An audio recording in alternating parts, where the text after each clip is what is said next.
Hi friends, எல்லாருக்கும் வணக்கம். எல்லோரும் எப்படி இருக்கீங்க? இன்றைக்கி சுருக்கமான கதை தான், ஆனால் ஃபுல் எபிசோடு தான் இது.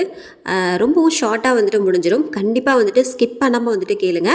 கதை ரொம்பவும் இன்ட்ரெஸ்டிங்காக இருக்கும். இப்போ வாங்க நம்ம கதைக்குள்ளே போயிடலாம். இருள் சூழ தொடங்கிய நேரம். நித்யா, அவள்தான் நமது கதாநாயகி. நாயகியின் பெயர் நித்யா.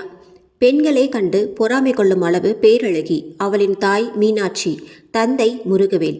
அந்த ஊரில் விவசாயம் செய்து வாழ்க்கை நடத்துபவர்கள்.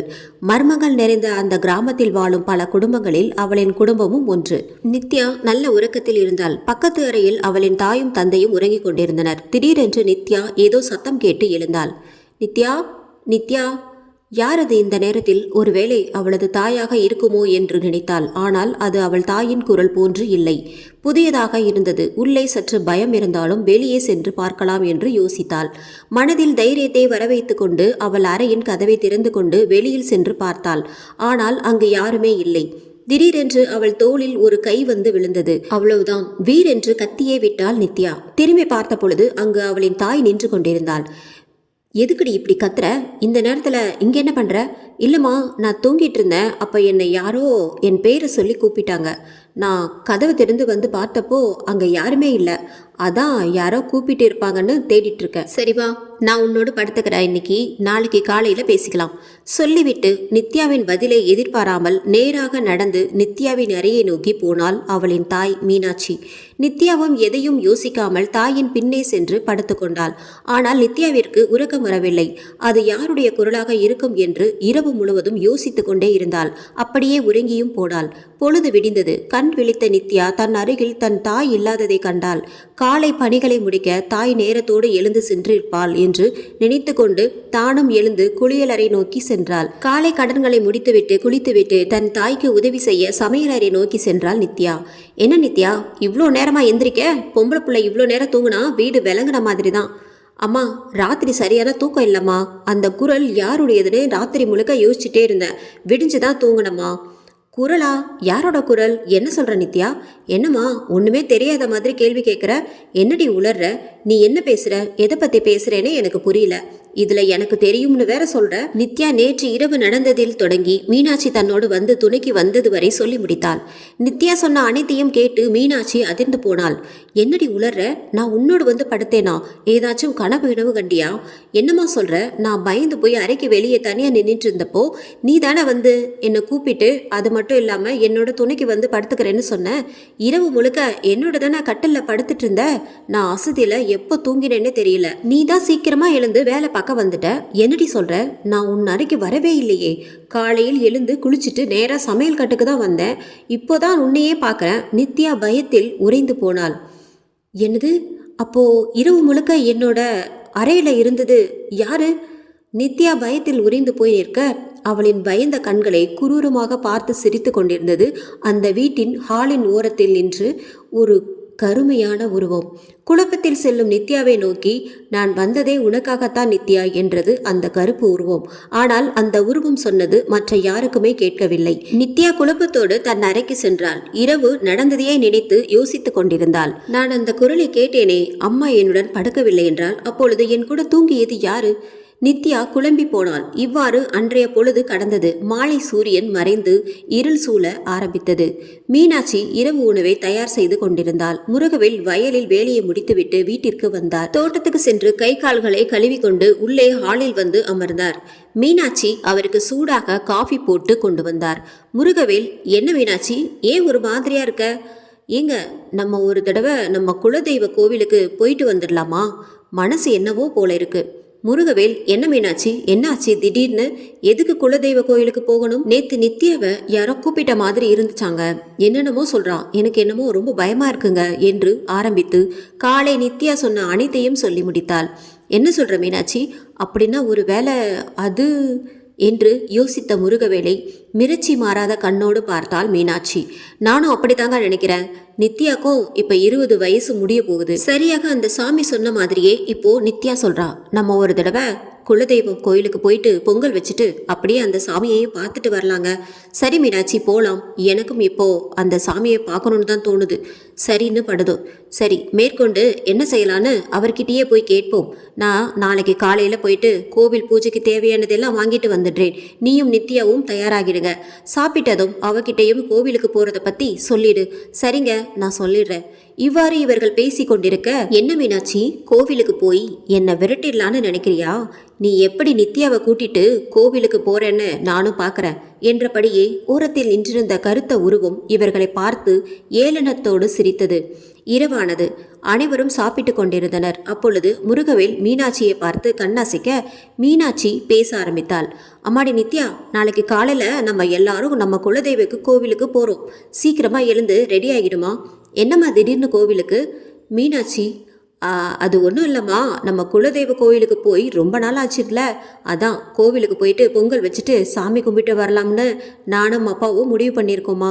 நீ சீக்கிரமாக ரெடி ஆகிடுமா? என்ன மீனாட்சி, கோவிலுக்கு போய் உங்கள் பாவத்தை தீர்க்கலான்னு பார்க்குறியா, இல்லை என்னை விரட்டிடலான்னு பார்க்குறியா? நித்யா, என்னடி ஆச்சு உனக்கு? ஏன் என்னமோ போல பேசுகிற? சொல்லுடி என்று அவள் அருகில் சென்றாள் மீனாட்சி. சரால் என்று மீனாட்சியின் கையை பிடித்த முருகவேல் நித்யாவின் முகத்தை பார்க்க சொல்லி சைகை காமித்தார். அதை பார்த்த மீனாட்சி அதிர்ந்து போனார். அவர் கண்கள் பயத்தில் விரிந்தது. என்ன முருகவேல், என்னை தெரியலையா என்றது நித்யாவின் உருவில் இருந்த அந்த உருவம். அதன் முகம் கடும் கோபத்தில் கண்கள் சிவக்க இருந்தது. பயத்தில் வெளிரி போனார்கள் மீனாட்சியும் முருகவேலும்.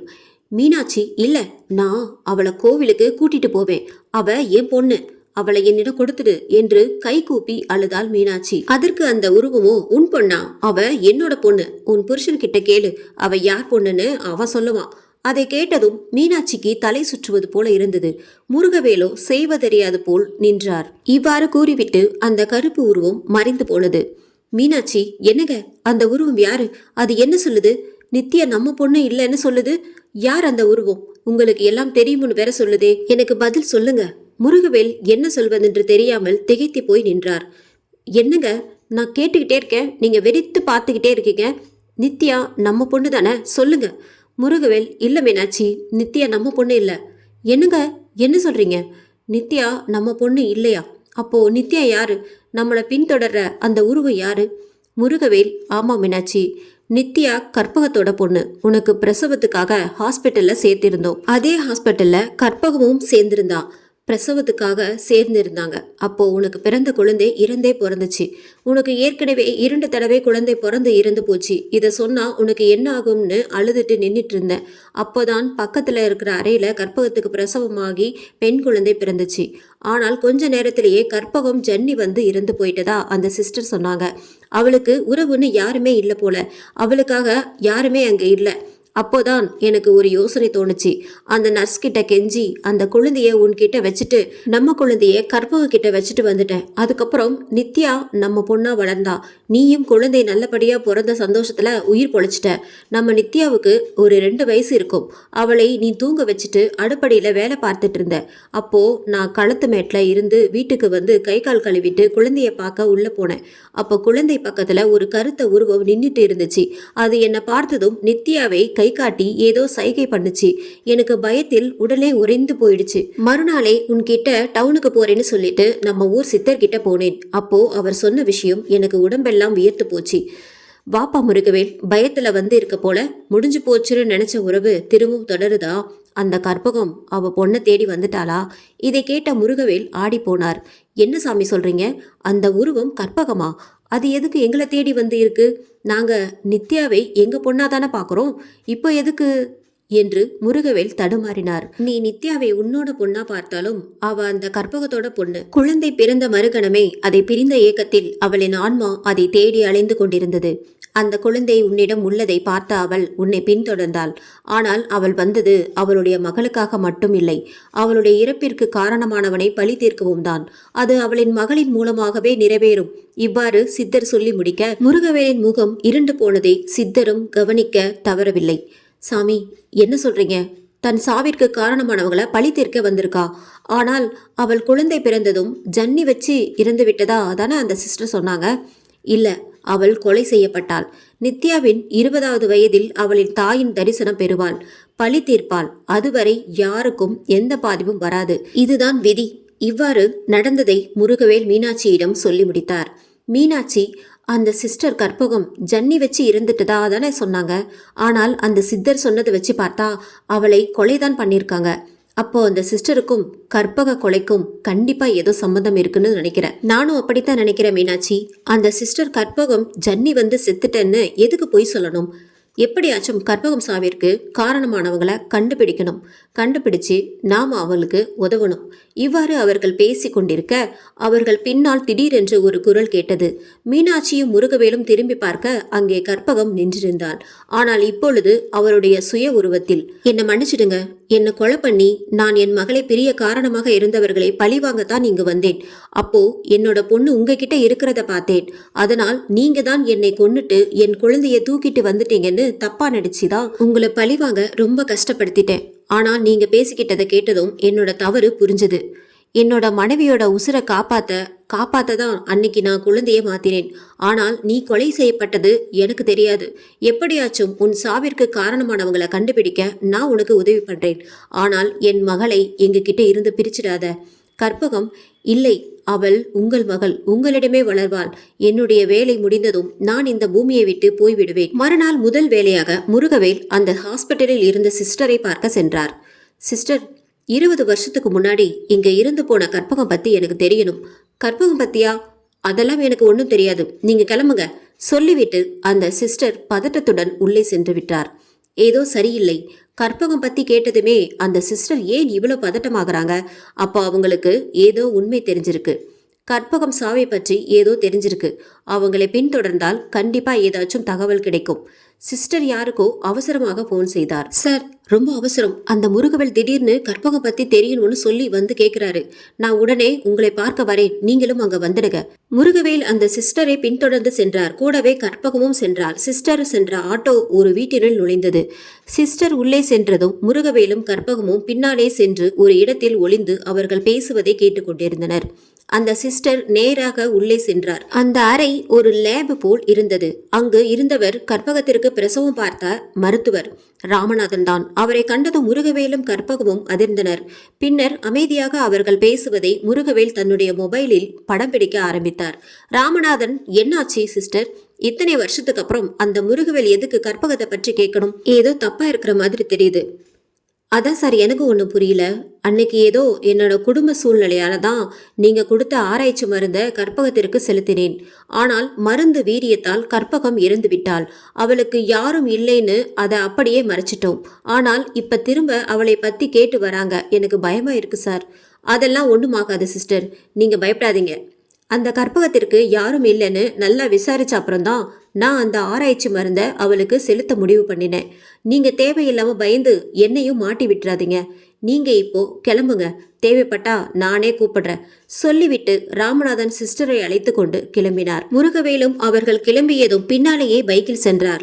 ஆனால் திடீரென எதிரில் வந்த லாரி ஒன்று கட்டுப்பாட்டை இழந்து ராமநாதனின் காரில் மோதியது. அதில் சம்பவ இடத்திலேயே இறந்தனர் 2 பேருமே. அனைவரும் அதை விபத்து என நினைத்தனர். ஆனால் முருகவேலுக்கு மட்டும்தான் தெரியும் அது கற்பகத்தின் வேட்டை என்று. பிறகு முருகவேல் அந்த மொபைல் வீடியோ ஆதாரத்தை கொண்டு அந்த ஹாஸ்பிட்டலுக்கு சீல் வைத்தார். பின்னர் கற்பகத்தின் ஆன்மா முக்தி பெற நித்யாவை கொண்டு அவருக்கு செய்ய வேண்டிய ஈம காரியங்களையும் செய்து முடித்தார். இந்த எபிசோட் உங்களுக்கு பிடிச்சிருந்தது அப்படின்னா நம்ம சேனலை மறக்காம லைக் பண்ணுங்க, ஷேர் பண்ணுங்க, சப்ஸ்கிரைப் பண்ணுங்க. நன்றி, வணக்கம்.